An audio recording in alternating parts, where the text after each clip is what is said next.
Today we are making Salisbury steak with a mushroom gravy. Okay, so you're going to start out with some ground beef, and I have 3 pounds, but you can certainly make less.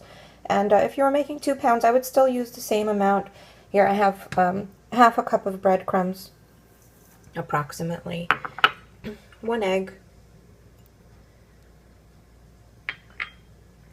2 tablespoons of Worcestershire sauce, smoked paprika. Now I'll probably have 2 teaspoons here, and I think that it gives it a nice smoky flavor, almost like it was grilled. And black pepper I like a lot, but again, to your liking. Salt to taste. And I have a whole onion that I ground up in my food processor. If you're not too fond of onions, you can use less. Use half an onion if you want.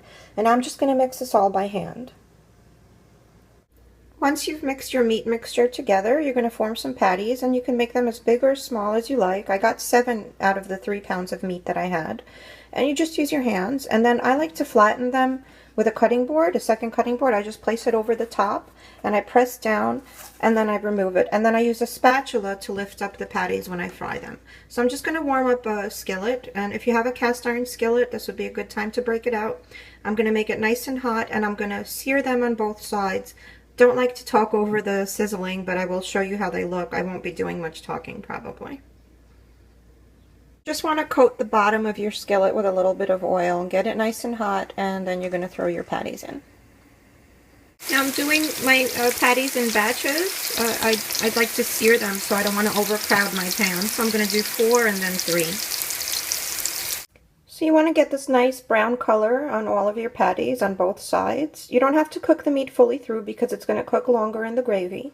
And while the meat is cooking, you can chop up an onion. I have a whole onion that I cut into half circles. And also I have half a pound of mushrooms. If you don't like as many mushrooms, you can use less. You can use cremini, shiitake, whatever you like. If you don't like mushrooms, you can skip them altogether. Now some people like to keep the fond in the pan, that's the brown bits that are left, and use it for the gravy, but I find that it tends to burn a little bit and give the gravy a bitter flavor. You'll get plenty of flavor from the meat that you browned, and I'm going to be using some beef stock, so I wash out my pan. I've added 3 tablespoons of butter and half a tablespoon maybe of oil, and I'm going to add my onions. And I'm going to cook them over a medium flame until they start to get a little bit caramelized, and then I'll add my mushrooms. So when your onions get a little caramelized, you're going to add your mushrooms, and you're going to cook them until your mushrooms are pretty much done, turning them around every once in a while. So when your mushrooms are cooked, you're going to add some flour to your pan, and I have about 3 tablespoons here. The more flour you add, the thicker your gravy is going to be. I'm just going to move it around with my spatula until I get rid of that raw flour flavor, I guess. Just toast it up a little bit. And then I'm going to add some beef stock. I have 32 ounces of beef stock here that I'm going to add once the flour is slightly browned. And you're going to whisk it in quickly, trying to get rid of all the lumps. Okay, when I said add the stock quickly, I didn't mean for you to add all of it at once. You're going to add a little bit and whisk, and then a little bit more and whisk. If you have Wondra, it's great. You won't have lumps. If it's regular flour, it might be a little bit harder to get all the lumps out.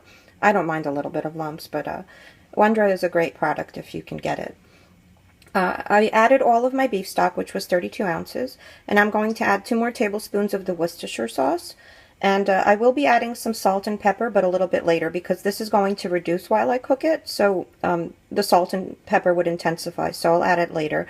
I'm going to let this come to a bubble, and I'm going to add my meat back in. Once you put your meat back in with the gravy, I'm going to cook it for about 15 minutes. I want the gravy to reduce. Somewhere halfway through, I'm going to flip them over just to cook them evenly on both sides. And then I'll show you the final product. Make sure you cook it over about a medium flame. You don't need a rolling boil on this, so reduce your flame to that medium low. So here it is, guys, our finished product. I ended up adding a little bit more flour. I just did it in a separate skillet with a little bit more butter, and then added the gravy to thicken it because I wanted a thicker gravy.